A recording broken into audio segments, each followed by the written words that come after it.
Ibu saudara yang dikasihi Tuhan, jumpa lagi kita dalam ibadah Minggu sore. Suatu anugerah kalau kita masih diberi kesempatan oleh Tuhan berkumpul. Mari kita pakai kesempatan ini dengan baik. Kita siapkan hati, pikiran kita, tubuh, jiwa, roh kita. Kita bangkit berdiri, kita akan pujian indah bersamamu. Mari kita nikmati bersama Tuhan, hanya dekat Allah. Haleluya.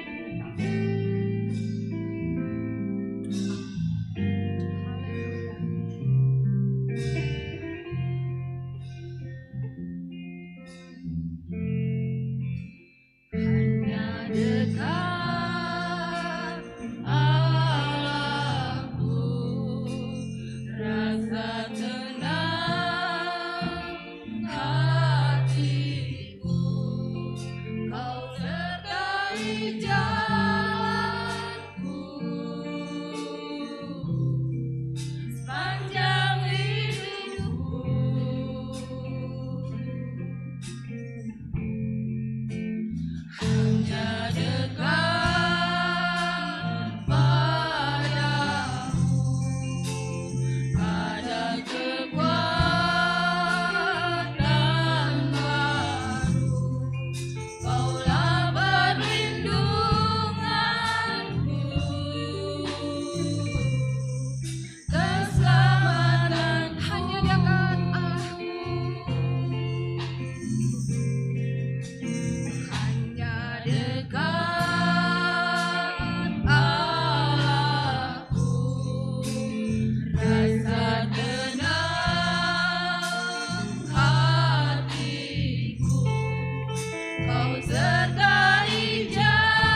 hubungan dengan Tuhan pada saat ini. Jauhkan dari kita semua pikiran yang tidak baik. Minta kepada Tuhan, murnikan hati kita. Layakan Tuhan. Biarlah apa yang kami lakukan pada sore hari ini boleh berkenan di hadapan-Mu. Kami mau menikmati Engkau Tuhan, menikmati pribadi-Mu, menikmati kasih-Mu, menikmati kuasa-Mu, mau menikmati urapan-Mu Tuhan. Kita angkat pujian ini, replaynya satu kali lagi, dengan hormat, dengan kasih Kristus. Nanti Ibu Gembala akan kami ke depan berdoa untuk kita semua ibadah ini. Ku ingin selalu bersekutu denganmu,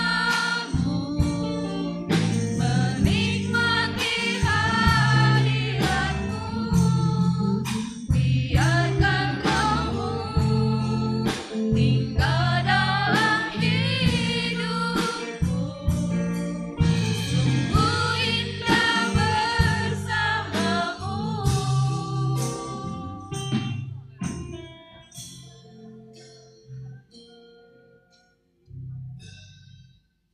Mari kita berdoa. Bapa di dalam surga, kami datang kepadamu Tuhan pada sore hari ini. Terima kasih Tuhan Yesus untuk kesehatan, kekuatan yang Engkau berikan kepada kami, kemenangan yang Engkau berikan sehingga kami boleh bersama-sama dengan saudara-saudara kami semua Tuhan beribadah kepadamu. Kami tahu Tuhan bahwa jikalau kami berkumpul untuk Engkau, mencari Engkau, Engkau ada bersama dengan kami. Dan Engkau akan memberkati kami Tuhan, Engkau akan mengurapi kami. Engkau menghiasi kami ya Tuhan setiap kali kami datang kepadamu. Terima kasih Bapa, bekerjalah dengan kuasa-Mu pada puji-pujian ini Tuhan Yesus. Sehingga kami boleh dilepaskan dari segala hal-hal yang kami bawa ya Tuhan. Masalah-masalah yang kami bawa boleh terlepas ketika kami memuji Engkau. Amin. Terima kasih Tuhan, terima kasih Engkau melawat kami Tuhan satu persatu. Di dalam nama Tuhan Yesus Kristus kami berdoa dan mengucap syukur. Haleluya. Amin. Puji Tuhan, silakan duduk. Kita langsung angkat pujian. Mari kita mengucap syukur. Haleluya.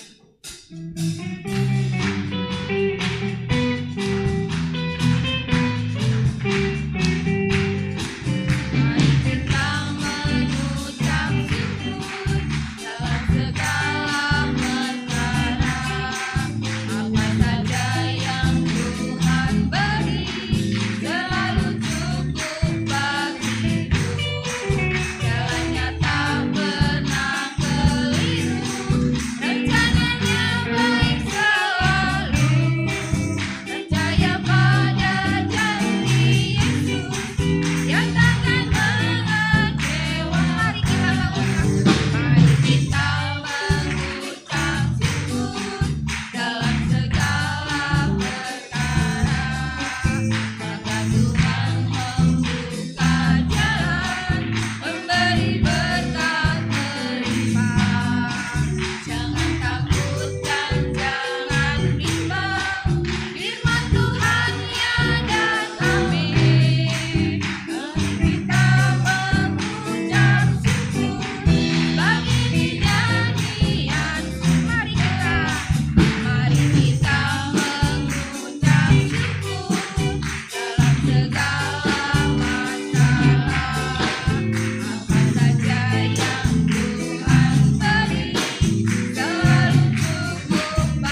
Langsung saja saya buka ruang kesaksian. Siapa yang mau bersaksi,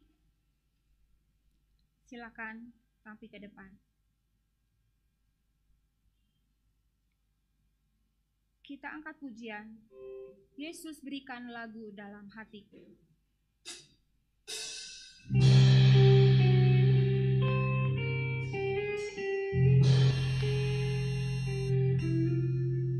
Kita bangkit berdiri.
Saya tak bosan-bosannya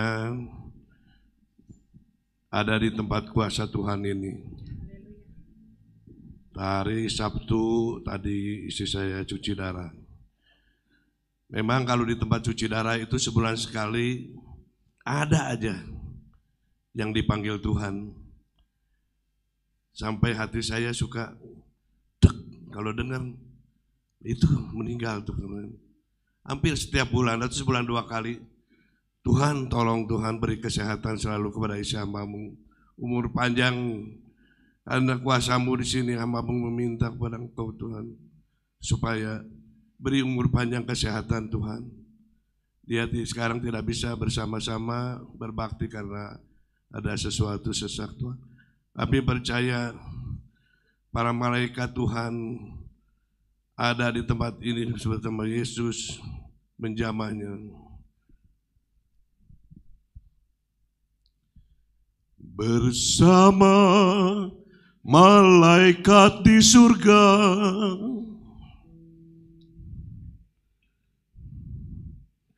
nyanyi bersama malaikat di surga. Nyanyikan kidung pujian,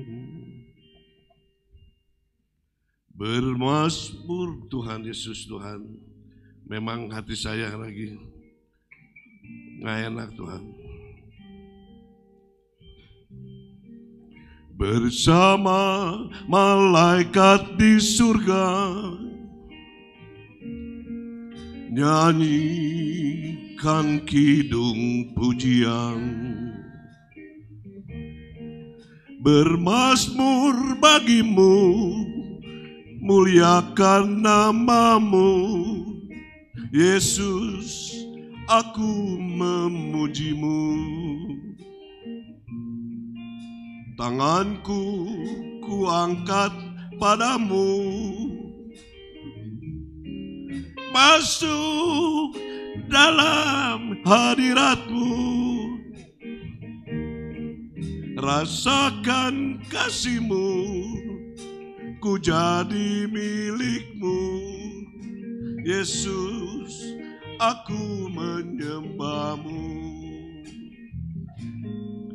Hosana, Hosana, aku memujimu. Haleluya, haleluya, aku menyembahmu.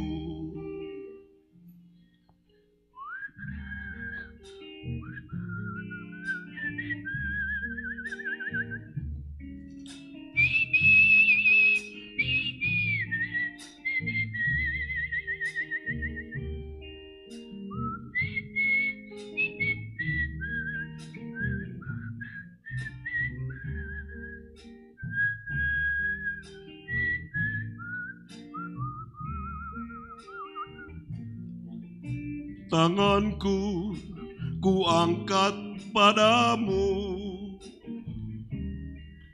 masuk dalam hadiratmu, rasakan kasihmu, ku jadi milikmu. Yesus, aku menyembahmu. Hosana, Hosana, aku memujimu. Haleluya, haleluya, aku menyembahmu. Aku menyembahmu. Aku menyembahmu.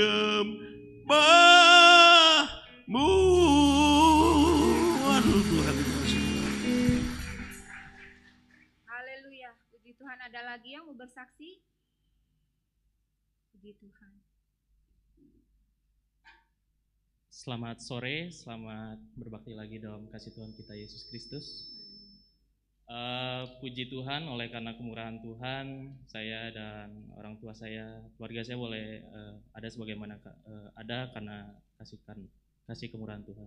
Saya mau menyaksikan kalau kemarin Tuhan boleh izinkan saya boleh di wisuda.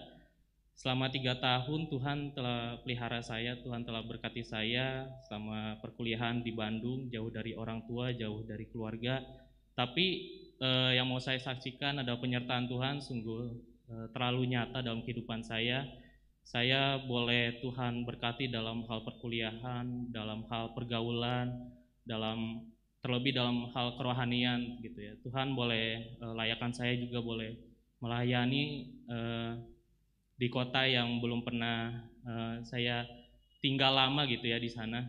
Dan di sana juga Tuhan boleh memperkenalkan saya dengan satu persekutuan doa, di mana juga orang-orangnya belum pernah saya kenal sebelumnya, tapi karena kemurahan Tuhan, kebaikan Tuhan gitu, kami merasa seperti satu keluarga yang baru gitu ya.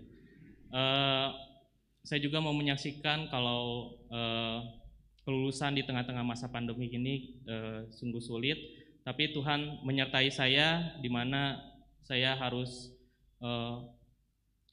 pergi ke kampus gitu untuk menyelesaikan tugas akhir, tapi penyertaan Tuhan gak pernah luput dari saya selalu diberi kesehatan, bahkan gak pernah sekalipun saya jatuh sakit selama saya ke kampus.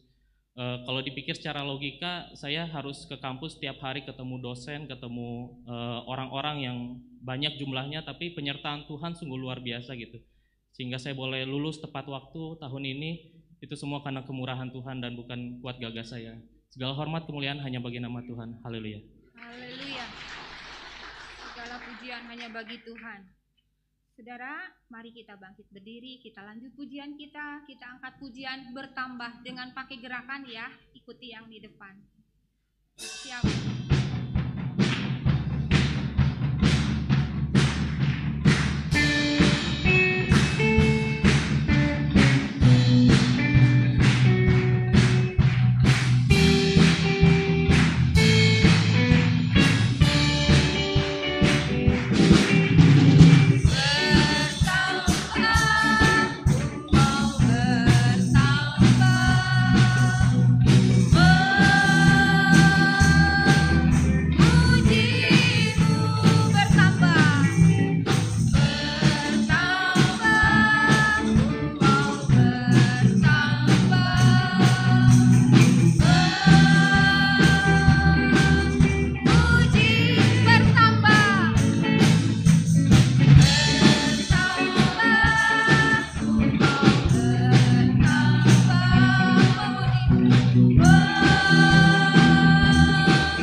kiri kanan, kasih tangan, gini-gini ya.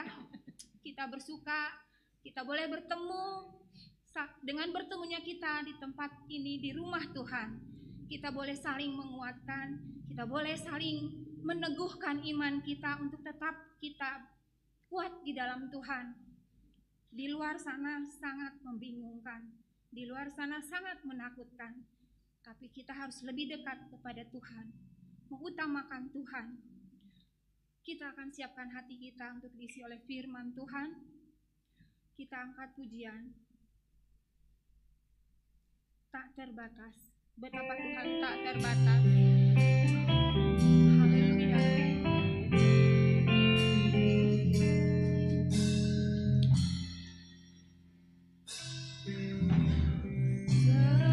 Semusim berlalu, namun Kau selalu pelihara aku. Kasih dan setiamu tak pernah layu di hidup. Lebih luas dari samudra, Lebih luas dari samudra,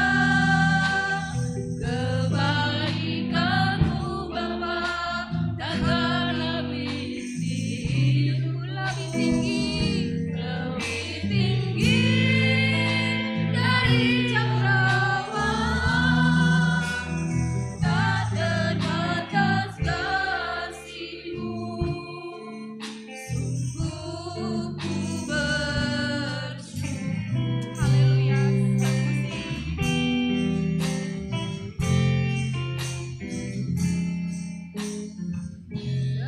Semusim berlalu, namun Kau selalu pelihara. Haleluya. Terima kasih Bapa. Kasih dan setiamu tak pernah layu di hidup. Lebih luas, betapa Lebih luas dari samudra, kebaikan-Mu Bapa takkan habis di hidup. lebih tinggi Lebih tinggi dari cakrawala, tak terbatas kasih-Mu. Sungguh ku lebih luas dari samudra. Haleluya. Glory,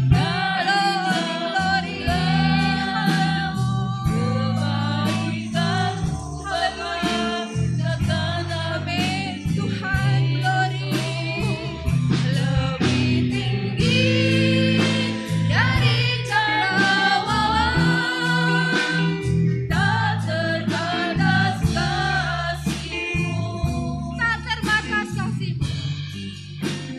Tak terbatas kasih-Mu.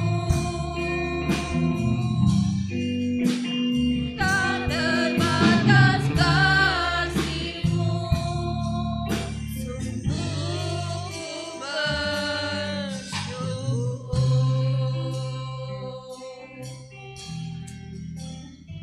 Haleluya, haleluya. Haleluya. Terima kasih Bapa. Terima kasih Tuhan Yesus. Nanti dengan kasih Kristus, Bapak Rocky akan berdoa untuk firman Tuhan. Haleluya. Terima kasih. Bapak Rocky. Haleluya. Terima kasih.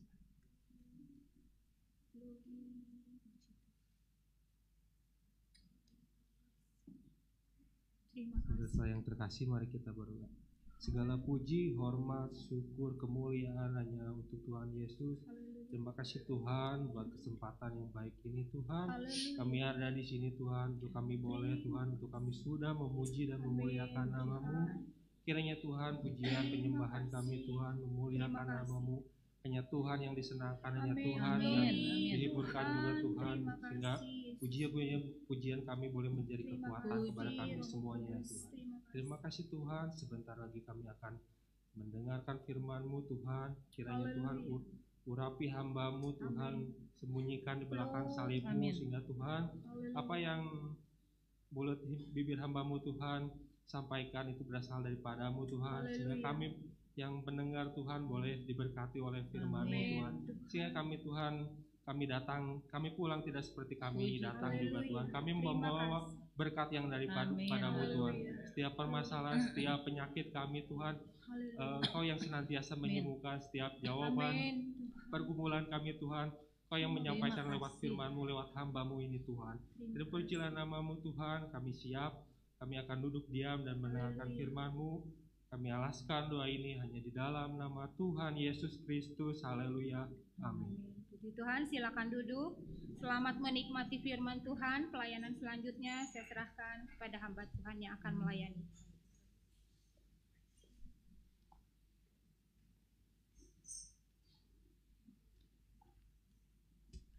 Haleluya. Haleluya. Puji Tuhan, selamat sore, selamat kita mendengarkan kebenaran firman Tuhan. Sore ini adalah sore yang begitu indah, begitu berbahagia. Kita bisa ketemu dengan saudara-saudara seiman kita yang luar biasa. Kita bisa mempergunakan waktu ini. Kenapa? Karena mungkin waktu-waktu yang akan datang kita tidak akan ketemu. Tetapi kalau hari ini Tuhan berikan kesempatan, kita bisa bertemu dengan Tuhan dan bisa bertemu dengan saudara-saudara seiman yang luar biasa. Ini adalah berkat yang luar biasa. Terima kasih saya yang besar untuk Ibu Gembala kita karena memberikan saya kesempatan melayani pada sore hari ini. Mari bersama-sama kita buka Alkitab kita yang saya ambil dari kitab 2 Raja-Raja pasal 4. 2 Raja-Raja pasal 4 dan beberapa ayat selanjutnya. 2 Raja-Raja pasal 4 dan beberapa ayat selanjutnya saya baca dalam nama Tuhan Yesus Kristus. Perempuan Sunem dengan anaknya.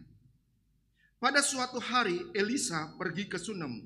Di sana tinggal seorang perempuan kaya yang mengundang dia makan. Dan berapa kali ia dalam perjalanan singgahlah ia ke sana untuk makan. Berkatalah perempuan itu kepada suaminya, sesungguhnya aku sudah tahu bahwa orang yang selalu datang kepada kita itu adalah abdi Allah yang Maha Kudus. Baiklah kita membuat sebuah kamar atas yang kecil yang berdinding batu, dan baiklah kita menaruh di sana baginya sebuah tempat tidur, sebuah meja, sebuah kursi, dan sebuah kandil. Maka apabila ia datang kepada kita, ia boleh masuk ke sana.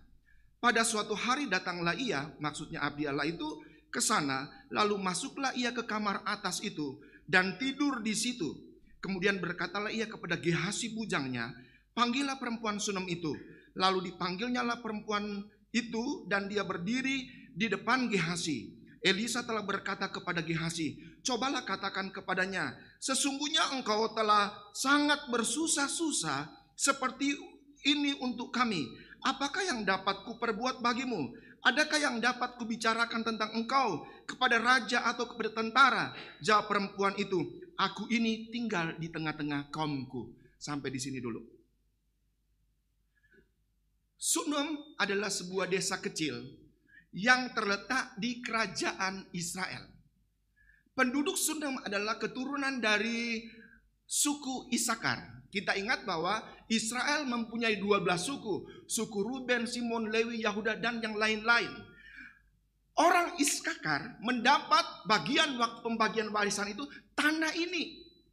Termasuk di dalamnya satu kampung, satu desa yang namanya Sunem. Pada waktu itu Israel dipimpin oleh seorang raja namanya Yoram. Raja ini jahat loh. Raja ini tidak bagus, tidak baik. Tetapi walaupun raja ini jahat, ada segi baiknya. Dia masih menghormati hamba Tuhan. Dia masih bisa berbicara dengan Elisa. Ya, dia masih bisa bercakap-cakap dengan Elisa. Walaupun raja ini jahat. Elisa adalah seorang abdi Allah yang tinggal di Bukit Karmel.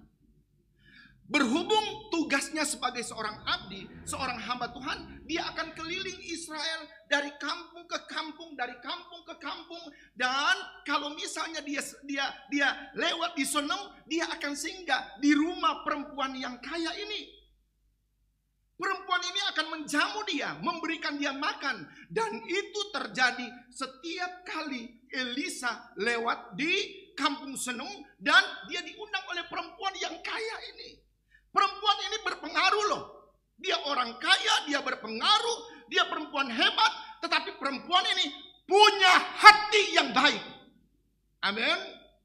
Punya hati yang baik. Dia begitu peduli dengan orang-orang. Saya yakin bukan cuma Elisa yang lewat di situ.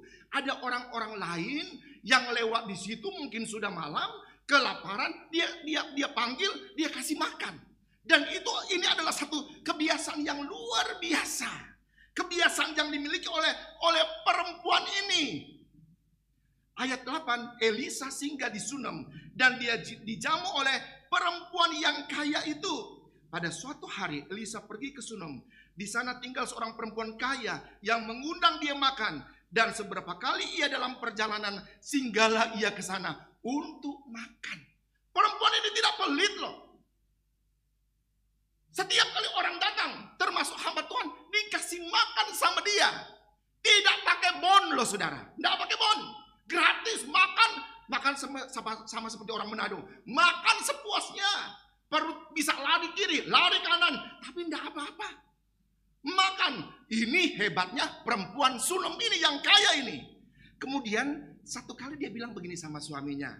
Berkatalah perempuan itu kepada suaminya. Sesungguhnya aku sudah tahu bahwa orang yang selalu datang kepada kita itu adalah abdi Allah. Saya pikir tidak masuk akal. Elisa kan sudah sering datang di situ. Makan bersama-sama dengan perempuan itu. Dan suaminya. Masa dia tidak tahu nama dari Elisa? Pasti dia tahu. Kenapa? Sering bicara. Di meja makan mereka sering bercakap-cakap. Sudah saling memperkenalkan diri. Tetapi dia bilang sama suaminya, aku tahu. Orang yang suka datang ke sini adalah seorang abdi Allah yang kudus. Perempuan ini melihat Elisa bukan pribadi loh. Dia tidak melihat Elisa sebagai orang yang suka singgah di situ. Tetapi perempuan kaya ini melihat Elisa sebagai seorang abdi Allah. Sebagai seorang hamba Tuhan. Kita kan sering melihat hamba Tuhan itu sebagai manusia. Bukan sebagai hamba Tuhan. Makanya kita suka pandang enteng hamba Tuhan kadang-kadang loh ya. Tapi bukan yang di sini. Kenapa? Kita melihat manusianya. Kita tidak melihat bahwa orang itu adalah utusan Allah. Tapi perempuan ini dia bilang loh, aku tahu bahwa orang yang suka ke sini adalah abdi dari Allah yang Maha Kudus. Artinya begini, kemungkinan besar di zaman itu ada banyak orang yang ngaku-ngaku abdi Allah. Ada banyak orang yang ngaku-ngaku hamba Tuhan, tapi sebenarnya enggak, palsu. Makanya dia bilang, aku tahu ini adalah abdi Allah yang Maha Kudus. Zaman sekarang juga banyak penginjil kelalang keliling. Banyak orang yang mengatasnamakan Tuhan ke sana ke sini. Hati-hati juga dengan jemaat yang menerima tamu. Jangan sampai ketipu. Ngaku-ngaku hamba Tuhan. Waktu kita kasih tempat penginapan, bangun pagi-pagi, televisi hilang. Salah sendiri. Kenapa tidak selidiki? Bangun pagi-pagi, hilang barang. Kenapa? Kita sembarangan menerima tamu. Sembarang, hati-hati juga. Wanita Sunem yang kaya ini, dia sudah memperhatikan nabi ini. Dia sudah lihat tingkah lakunya. Bagus ini nabi, bagus. Hati-hati sekali lagi saya bilang. Kemungkinan besar akan ada orang yang datang di rumahmu. Untuk memperkenalkan Yesus Kristus. Tapi sebenarnya bukan Yesus Kristus. Ada orang yang datang ke rumahmu untuk bicara damai. Tapi sebenarnya bukan, palsu. Usir dia dari rumahmu. Tidak berdosa. Haleluya.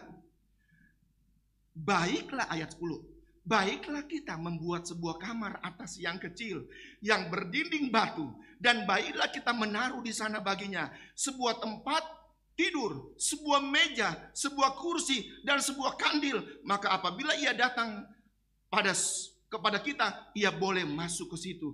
Dia bukan cuma kasih makan, bukan cuma duduk, tetapi meningkat. Dia bilang, marilah Pak. Perempuan ini, walaupun dikatakan dia kaya, tapi dia menghormati suaminya. Dia panggil suaminya, dia Pak duduk, dan dia bilang, Pak, ini abdi Allah loh. Gimana kalau kita buat dia satu kamar, satu ruangan di atas, biar kecil. Dia menghormati suaminya, walaupun dia mungkin yang cari duit, karena di situ dikatakan perempuan ini kaya. Dia yang cari duit, tapi dia menghormati suaminya. Haleluya. Wanita-wanita, ibu-ibu yang jago cari duit, jangan pandang enteng suamimu loh. Ada kan yang begitu, istrinya lebih hebat soal cari duit, lebih luar biasa. Jangan pandang enteng suamimu. Dia tetap adalah keluarga, kepala keluarga. Ayo kita bikin kamar sama dia. Lengkap kamarnya. Ada tempat tidur, ada meja, ada kursi, ada kandil, ada lampu di situ, ada tempat untuk minum, lengkap. Wanita ini melayani abdi Allah itu dengan segenap hati. Full dia melayani loh hamba Tuhan ini. Hal ini sebenarnya sudah dikerjakan oleh banyak-banyak orang. Oleh banyak orang-orang anak-anak Tuhan sudah mengerjakan hal ini. Mereka suka melayani. Mereka suka berkorban untuk pekerjaan Tuhan, melayani hamba Tuhan, makan di mana-mana, dibayarin lagi. Ada orang yang janji, nanti ya, contoh, Ibu Gembala, kalau restoran saya sudah jadi, saya kasih satu ruangan untuk kebaktian. Hebat nggak? Haleluya. Nanti Ibu Gembala ya doakan, kalau saya bikin rumah, saya akan kasih bikin kamar satu untuk Ibu Gembala. Kalau lagi capek di rumah di pastori, datang di tempatku, lengkap full AC untuk Ibu Gembala, nginep. Hebat, luar biasa gitu. Luar biasa.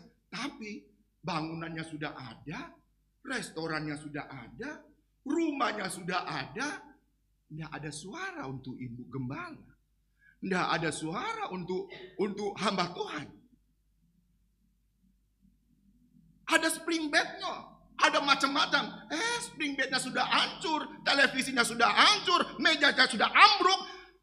Janjinya kepada hamba Tuhan, tapi janji tinggal janji. Tidak pernah terrealisasi. Dan ini terjadi. Banyak orang yang terlalu banyak berjanji untuk pekerjaan Tuhan. Tapi nol. Perempuan ini waktu dia diskusi dengan suaminya, oke, jadilah kamar kecil yang dibuat dari batu, sederhana tapi lengkap. Haleluya. Saudara mau berkorban? Mau berkorban untuk hamba Tuhan, untuk pelayanan? Lihat tadi nama-nama yang menyumbang itu, luar biasa. Ayat selanjutnya berkata begini. Ayat 11. Pada suatu hari datanglah ia, Elisa, nabi Allah itu ke sana, lalu masuklah ke kamar atas itu dan tidur di situ. Waktu dia datang, benar kamarnya sudah ada. Sudah jadi loh. Wanita ini bukan omong kosong, bukan omong doang, tapi waktu dia ngomong dengan suaminya, dia langsung bikin, dia kerjakan dan hasilnya ada. Waktu abdi Allah datang, langsung dikasih masuk. Silakan, tempatnya sudah ada. Waktu abdi Allah itu, hamba Tuhan itu sudah ada di kamar, wah enak kamarnya, semua lengkap. Dia panggil pengerjanya, dia panggil bujangnya, nama Gehazi. Gehazi sini, ini perempuan sudah terlalu baik loh sama kita. Udah terlalu baik. Apa yang kita bisa bikin untuk perempuan ini? Apa yang kita bisa kerjakan untuk perempuan ini? Dia begitu baik. Hamba Tuhan ini tergerak hatinya. Dia ingin membalas kebaikan daripada wanita ini. Dia tidak apa itu, cuman makan gratis saja. Dia ingin membalas kebaikan ini. Ayo Gehazi, panggil itu perempuan, ketemu dengan dia, tanya apa yang dia butuhkan. Mungkin kalau dia perlu, saya bisa menghadap raja, atau bisa panggil tentara. Ingat, tadi saya sudah bilang, Elisa itu berpengaruh. Raja masih suka bicara dengan dia. Jadi seandainya perempuan ini, yang kaya ini di Sunam ada masalah, dia bisa lapor ke raja. Tapi perempuan bilang begini, enggak, aku tinggal di tengah-tengah keluargaku. Aku tinggal di tengah-tengah kaumku. Aku bahagia. Aku aman. Aku tidak perlu raja. Aku tidak perlu tentara. Luar biasa loh perempuan ini. Dia tidak mempergunakan kesempatan berhubung ditawarin Elisa. Nanti aku ngomong sama raja. Raja pasti dengar. Enggak. Aku hidup di tengah-tengah kaumku. Ingat pada zaman itu. Pada zaman Yoram, orang Israel jatuh dalam dosa. Hampir semua orang Israel. Sebelum itu waktu papanya Yoram, raja sebelumnya, mereka menyembah berhala. Mereka bikin patung-patung dan menyembah patung-patung itu. Yoram ikutin papanya. Tetapi perempuan Sunem ini, walaupun tetangganya yang lain, saudaranya yang lain sudah berbuat dosa, dia tetap mempertahankan imannya kepada Allah orang Israel. Dia tidak terpengaruh dengan orang yang menyembah berhala kok. Dia tetap berharap pada Tuhan. Apalagi ada hamba Tuhan yang datang di tempatnya. Haleluya. Coba cari tahu apa yang dia butuhkan. Apa yang dia perlukan. Aku akan bantu. Di sini kita bisa belajar bahwa tidak selalu jemaat harus hamba Tuhan. Hamba Tuhan harus dinomorsatukan. Harus begini, harus begitu. Enggak loh. Ini hamba Tuhan mau balas kebaikan. Cari tahu apa yang dia butuhkan. Cari tahu. Jadi hamba Tuhan juga manusia. Punya perasaan. Hamba Tuhan juga bukan cuma terima-terima saja pemberian dari jemaat. Enggak. Dia juga punya perasaan. Dia ingin membalas itu. Haleluya. Haleluya. Untung di gereja kita kok jarang khotbah perpuluhan. Nanti kalau khotbah perpuluhan, nah lo perpuluhan deh, mata duitan. Enggak, untung di sini enggak ada. Om Yoyo jarang yang ngomong begitu. Makanya anak buahnya pun jarang ngomong. Tapi harus tetap beri loh. Bukan karena jarang ngomong, jemaat, enggak dikasih tahu, tenang saja. Tetap harus jalankan firman Tuhan. Hamba Tuhan ini harus bayar utang. Tanya apa yang harus aku lakukan. Enggak usah. Enggak usah, aku tenang. Aku hidup dengan keluargaku. Aku damai. Lalu apa yang harus kita kerjakan? Tanya Elisa kepada bujangnya, kepada pengerjanya. Coba tanya apa? Oh, ada perempuan ini suaminya sudah tua. Dan mereka tidak punya anak. Oh, ternyata keluarga ini tidak punya anak. Mereka tinggal di desa Sunem. Sunem itu artinya kebahagiaan yang berganda. Berkat yang berganda. Perempuan ini tinggal di Sunem. Nama Sunem itu artinya berkat berganda. Tapi perempuan ini kaya ini tidak mengalami berkat berganda. Dia cuma alami berkat, tetapi berkatnya tidak melimpah. Kenapa? Dia tidak punya anak. Suaminya sudah tua. Tidak mungkin punya anak. Pada zaman itu, seorang wanita, ya, zaman itu, seorang wanita yang sudah menikah dan tidak punya anak, itu adalah aib besar. Akan jadi omongan satu kampung. Tuh, sudah menikah, tidak punya anak. Ingat Hana, waktu dia tidak punya anak, diejek-ejek oleh istri kedua suaminya. Sampai dia harus mengadu kepada Tuhan. Diomongin, tidak punya anak. Bagi orang zaman itu, orang yang tidak punya anak, wanita yang tidak hamil itu, ada wanita yang dikandung, yang kandungannya ditutup oleh Tuhan. Wanita ini tidak diberkati oleh Tuhan. Kata kasarnya, wanita ini adalah wanita yang terkutuk. Begitu tertekan perasaan perempuan ini dan suaminya. Karena dia tidak punya anak. Ada masalah besar di tengah keluarga ini yang tidak kelihatan. Desanya artinya kelimpahan, berganda. Dia tidak alami itu. Dia tidak alami itu sama sekali. Dia bisa senyum, tapi hatinya menangis. Bisa ketawa-ketawa, tapi hatinya menangis. Kenapa? Dia dikucilkan. Dia tidak punya anak. Dan itu yang dilaporkan oleh Gehazi kepada bapak gembalanya. Dia tidak punya anak. Suaminya sudah tua. Tidak mungkin dia punya anak lagi. Panggil dia. Hebat nih gembala satu ini. Hebat nih. Ini abdi Allah. Panggil dia. Datang ke saya. Ini satu hal yang luar biasa. Kemudian perempuan itu datang. Dan Elisa berkata, ayat 16. Berkatalah Elisa, pada waktu seperti ini juga, tahun depan, engkau ini akan menggendong seorang anak laki-laki. Tetapi jawab perempuan itu, janganlah Tuanku, ya abdi Allah, janganlah berdusta kepada hambamu ini. Gembala ini bernubuat loh, tahun depan kamu akan menggendong bayi. Ini perempuan kaya tidak percaya, jangan Tuanku. Tidak mungkin ini terjadi, suamiku sudah tua. Jangan, aku tidak minta itu. Tetapi terjadi, benar perempuan itu hamil, mengandung dan melahirkan anak. Anaknya laki-laki. Coba kita lihat, impas kan sebenarnya. Impas loh. Perempuan kaya ini kasih makan ke Elisa, abdi Allah. Dia bikinin kamar, dia taruh perabot. Elisa menikmati itu. Sekarang dia tidak punya anak. Dan Elisa datang, Elisa berfirman, Elisa bernubuat, benar hamil, melahirkan seorang anak laki-laki. Jemaat jangan sok.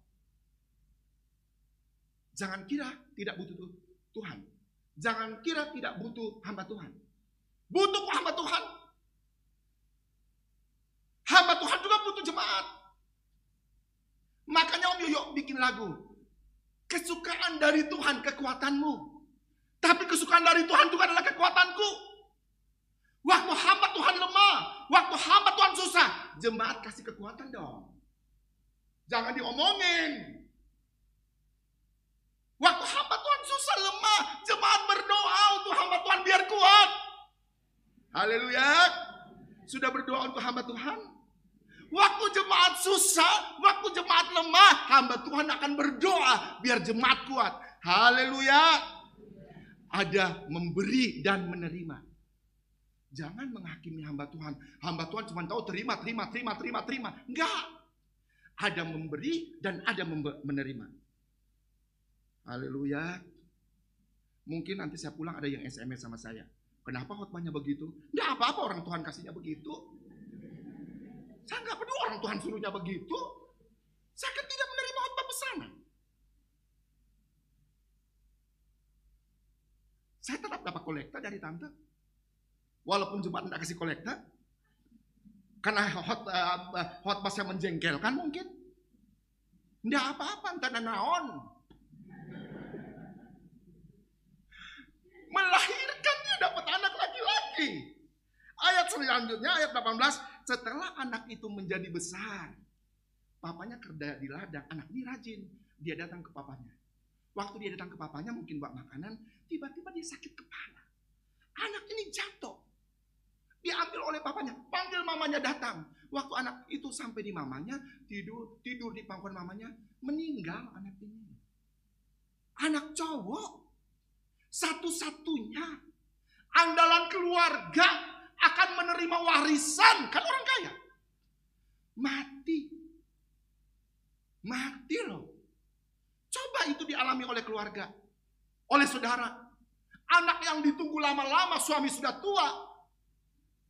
Dikasih sekarang dapat anak, benar-benar anak ganteng, anak cowok, baik, rajin. Mati.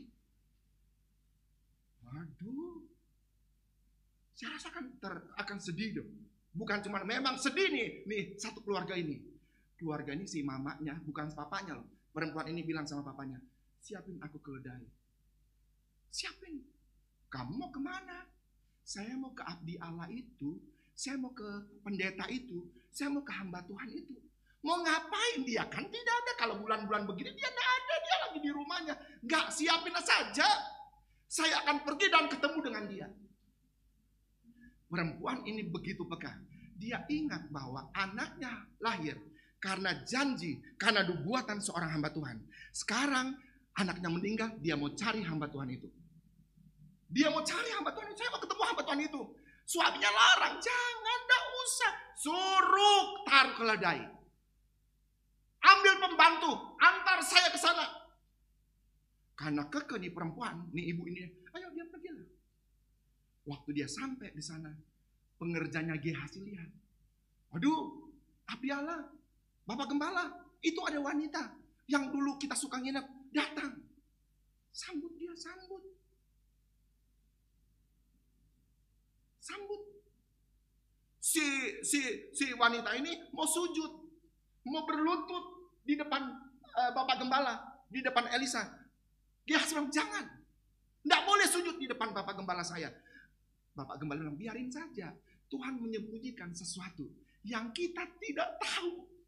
Yang sedang dialami oleh wanita ini.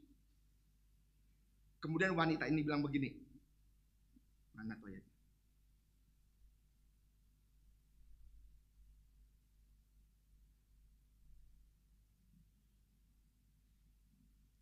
Ayat 28. Lalu berkatalah perempuan itu, adakah ku minta seorang anak laki-laki daripada Tuanku? Bukankah telah ku katakan, jangan aku diberi harapan kosong? Benar kan? Dulu kan saya sudah bilang, enggak usah. Saya enggak usah mengandung, enggak usah melahirkan. Tapi kan Bapak Gembala yang paksa-paksa. Adakah aku maksa? Enggak kan? Sekarang anaknya meninggal, memberikan harapan yang kosong. Wanita ini tidak ngomong di Facebook. Anak yang diberikan Tuhan sama saya meninggal. Dia tidak cerita di sana-sana. Tapi dia mau datang kepada hamba Tuhan yang kasih janji sama dia. Yang bernubuat tentang itu. Bagus sekali dia. Dia tidak datang kepada tetangga loh. Di Facebook dia mengeluh di Facebook. Nih, di Facebook saya baru baca 90% orang yang baca, dia nggak akan baca yang begitu-begitu, yang pengeluhan. Jadi kita capek jarinya. Kota jalan terus. Capek. Katanya, dia cari itu hamba Tuhan yang pernah janji. Saya kan tidak minta. Bapak sendiri yang janji. Sekarang bagaimana dengan janji itu? Anakku mati loh. Ya sudah, suruh pengerja. Kamu pergi deh, bawa tongkat ini. Cerita-ceritanya, enggak hidup. Oh kalau begitu, saya pergi. Waktu Elisa ikut wanita ini pergi ke rumahnya, dia dapati anak laki-laki itu ada di kamar tempat dia nginep. Di kamar situ dia, kamar yang dibuat oleh ibu ini, tempat Elisa nginep sama bujangnya, sama pengerjanya, itu ada anak di situ, anak laki-laki, ada mayatnya di situ. Dan Elisa datang, dia, waduh, enggak ada nafas. Dia tengkurup di atas anak itu, dia taruh hidungnya di atas hidung anak itu dan mulai rasa hangat. Tiba-tiba anak itu hidup lagi. Kalau kita mengutamakan Tuhan, memprioritaskan Tuhan, Tuhan juga akan memprioritaskan kita. Tuhan juga akan mengutamakan kita. Kata firman Tuhan, diberkatilah airmu, diberkatilah rotimu. Segala penyakit akan dilalukan. Amin, amin, amin, haleluya, puji Tuhan. Anak itu hidup. Dan Elisa bilang sama pengerjanya, panggil itu anak, tuh ibu, kasih itu anak. Diterima oleh ibu, senang hati. Dan firman Tuhan berkata, ibu ini sujud di depan Elisa. Dia sujud, bukan cuma sujud biasa, tapi dia tengkurap sampai jidatnya ini ada di tanah di hadapan Elisa. Ucapan terima kasih yang begitu besar. Perempuan ini, dia tidak menyenang budinya yang dia kasih sama Elisa. Enggak, tapi dia melihat kebaikan. Kuasa Elisa yang begitu besar, yang menghidupkan anaknya. Sampai dia harus tengkurap terima kasih. Banyak orang tidak tahu terima kasih sekarang. Tapi bukan yang di sini. Banyak orang tidak tahu berterima kasih, nggak tahu diri. Sudah dibantu, sudah dikasih beras, kasih makanan, kasih duit. Mana sekarang dia? Oh, pindah. Nggak tahu diri. Mana sekarang dia? Nggak ada. Oh, pindah di sana. Tidak ada terima kasihnya loh. Wanita ini sujud sampai tengkurap di atas tanah di hadapan Elisa. Elisa tidak minta. Tapi kita melihat begitu hormatnya perempuan ini terhadap kuasa Tuhan yang bekerja. Saya berterima kasih banget sama Tuhan karena saya ada di Cianjur. Saya jadi muridnya Om Yoyo. Saya bisa melayani.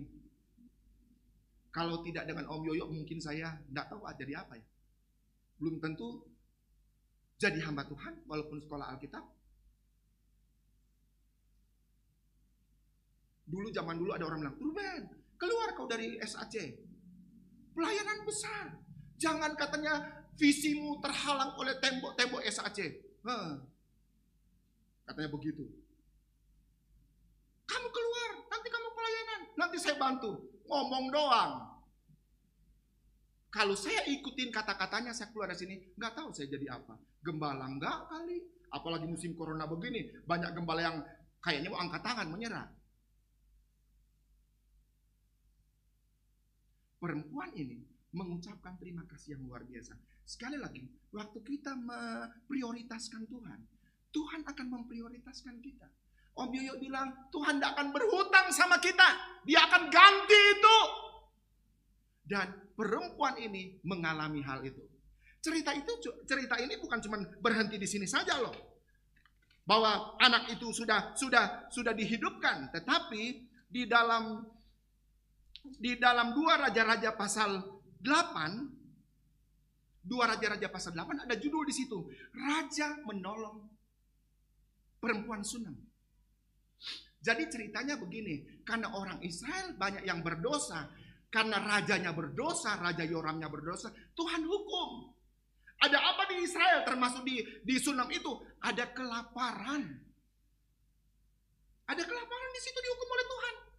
Waktu ada kelaparan, Elisa hamba Allah ini, Abdi Allah ini panggil itu wanita ini yang dari Sunam dan keluarganya, anak sama suaminya bilang, kamu pindah dulu deh. Kamu jangan tinggal dulu di Sunam. Yang berarti kebahagiaan berkat 2 kali ganda. Kamu jangan tinggal di situ. Kamu keluar dari Sunam, kamu pergi ke Filistin. Ingat, Filistin bukan daerah orang Israel.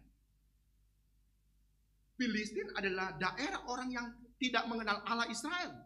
Malah mereka adalah musuh Israel. Tapi Abdi Allah itu suruh, kamu pindah dulu ya ke Filistin untuk sementara. Ada kelaparan 7 tahun di sana. Begitu hebat kelaparan itu. Kita melihat begini, Tuhan itu seimbang. Amin. Tuhan itu seimbang. Ada satu waktu perempuan ini kaya, hartanya banyak. Dia berpengaruh. Tapi ada satu waktu perempuan ini kekurangan dan keluarganya. Ada kelaparan. Mereka harus mengungsi. Tuhan itu seimbang. Jangan berpikir kalau kita dalam Tuhan, ikut Yesus, kita ada di atas terus. Ada waktu-waktu tertentu Tuhan izinkan kita ada di bawah untuk sementara waktu. Kemudian diangkat lagi oleh Tuhan. Perempuan ini kaya, melayani Tuhan loh. Kok bisa kelaparan di tanahnya? Walaupun kampungnya kaya, tapi kan Tuhan pelihara dia. 7 tahun ada di tanah Filistin loh. Tuhan itu seimbang. Setelah 7 tahun kelaparan, sudah selesai kelaparan, dia pulang kampung ke Sunam. Waktu dia pulang kampung di Sunam itu, dia datang, rumahnya sudah diambil orang. Dalam cerita itu loh ya, dalam 2 Raja-Raja pasal 8. Rumahnya sudah diambil orang. Dia lihat ladangnya sudah diambil orang. Habis benar-benar nih perempuan. Rumah nggak ada, padahal itu dia persembahkan untuk Tuhan loh. Aneh kan begitu. Tuhan, saya kan sudah jadi pelayan Tuhan. Saya sudah pimpin pujian di gereja. Saya pelayan perjamuan. Saya pelayanan kolektor. Saya sudah doa, saya puasa, tetapi saya mengalami kelaparan. Tuhan izinkan sampai ke titik yang rendah. Nanti Tuhan akan angkat kita waktu kita setia. Perempuan ini kampungnya kelaparan, pulang kampung rumahnya nggak ada, diambil orang, ladangnya diambil orang, bengonglah dia. Kebetulan pengerjanya Elisa itu, Gehazi itu ada di istana, lagi ngobrol dengan raja. Raja ini tanya begini sama Gehazi, Gehazi, bagaimana dulu dengan perempuan di kampung Sunem yang dulu anaknya dinubuatkan oleh Elisa, kemudian meninggal? Bagaimana ceritanya? Saya ingin dengan ceritanya. Lagi raja bertanya begitu, tiba-tiba perempuan itu muncul. Gehazi bilang begini, Tuanku raja, perempuannya ini dia ada di sini. Jadi saya tidak bohong. Kejadian itu benar bahwa ada perempuan di Sunem, nggak ada anak, akhirnya melahirkan, mati anaknya dan hidup lagi. Ini perempuan itu ada di sini. Rajanya lihat kaget. Wah, ternyata nggak bohong ya. Kemudian perempuan itu bilang begini, Raja, saya mau kasih laporan. Saya pulang kampung, Raja. Tapi rumahku sudah diambil orang. Ladangku sudah diambil orang. Hak saya habis sama sekali. Waktu raja dengar begitu, suruh utusan. Kembalikan semua yang menjadi miliknya. Rumahnya dikembalikan. Ladangnya dikembalikan. Tuhan memulihkan orang kaya ini. Lebih lagi, barang siapa yang mengutamakan Tuhan, yang memprioritaskan Tuhan, Tuhan akan memprioritaskan dia. Ingat bahwa COVID akan berakhir. Semua akan normal kembali. Semua akan berjalan seperti biasa. Kita tidak tahu kapan, tapi saya yakin COVID akan berakhir. Usaha kita yang katanya rumah makan kita turun omsetnya, toko kita yang turun semua. Waktu corona diusir oleh Tuhan, corona pulang ke Cianjur. Waktu corona diusir oleh Tuhan, dia akan pulihkan semuanya. Perdagangan kita akan dipulihkan. Semua yang kita kerjakan akan dipulihkan. Asalkan kita memprioritaskan Tuhan. Haleluya. Orang sering bertanya, dan mungkin juga kita sering bertanya kepada orang, prioritas kamu tahun 2021 apa ya? Tarkan lagi mau tahun baru. Oh, prioritas saya adalah keluarga. Kamu apa? Prioritas saya adalah karir saya, kerjaan saya. Pokoknya saya harus mencapai ini tahun 2021. Kamu prioritasnya apa? Sekolah, kuliah saya harus selesai. Itu prioritas yang kita suka tanya kepada orang. Pernahkah kita mendengar waktu kita bertanya kepada orang, atau orang bertanya kepada kita, apa prioritasmu nanti? Dan kita jawab, prioritas saya adalah Tuhan. Pernah dengar jawabannya? Prioritas saya adalah Tuhan. Saya akan menomorsatukan Tuhan di tahun 2021. Pernah dengar? Enggak. Yang ada pasti toko saya. Bapak Benny Rustandi, biar gudang ikan asinnya semakin besar. Harus lebih setia. Itu kan prioritas kita. Nggak apa-apa. Kita memprioritaskan pekerjaan kita, sekolah kita, usaha kita, toko. Nggak apa-apa, nggak berdosa. Tapi di atas prioritas itu, ada prioritas yang nomor satu. Ibadah. Ada prioritas yang nomor satu. Apa itu? Tuhan Yesus. Haleluya. Tuhan Yesus memberkati kita semua. Saya minta dengan hormat pemain musik maju ke depan. Kita akan memuji Tuhan. Puji Tuhan, ada orang Manado di situ datang sudah 2 kali. Ibu muda tuh. Kita akan nyanyikan pujian yang terutama di dalam hidup ini.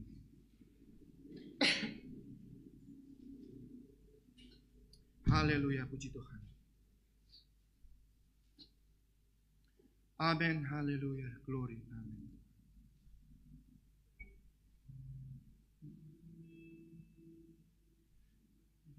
yang terutama di dalam hidup ini, meninggikan nama Yesus. Yang terutama di dalam hidup ini, memuliakan namanya yang terutama. Amin, haleluya. Yang terutama di dalam hidup ini, meninggikan nama Yesus. Glory. Yang terutama di dalam hidup ini, memuliakan namanya. Haleluya, haleluya, haleluya. Saya mau Cinta Yesus. Haleluya, haleluya, haleluya, haleluya. Saya mau Cinta Yesus. Mari semua kita bangkit berdiri. Yang terutama dalam hidup ini, yang terutama di dalam hidup ini, meninggikan nama Yesus. Yang terutama, haleluya, di dalam hidup ini, memuliakan namanya. Angkat tangan kananmu di hadapan Tuhan. Haleluya, haleluya, glory Tuhan. Oh, haleluya.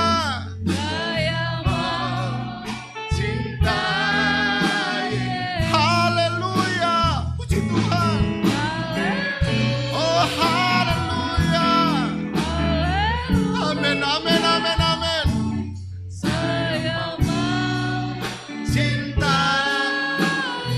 Saya undang dengan kasih Kristus Bapak Lukas Kurniawan maju ke depan untuk berdoa. Selanjutnya saya serahkan kepada Bapak Wakil Gembala. Haleluya. Oh, haleluya. Saya mau cinta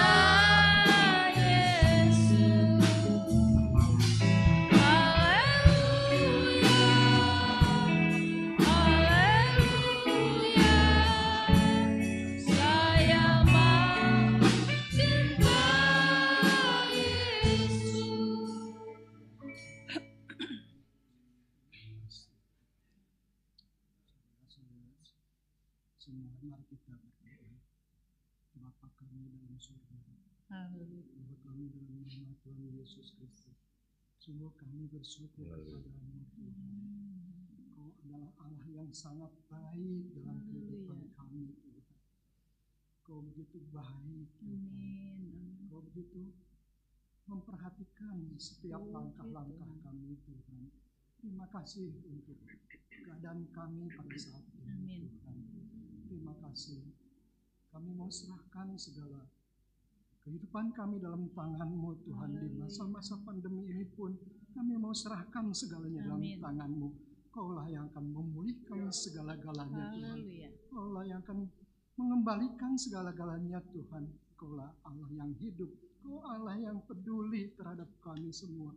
Segala puji, sembah, dan syukur kami hanya kepada-Mu Tuhan.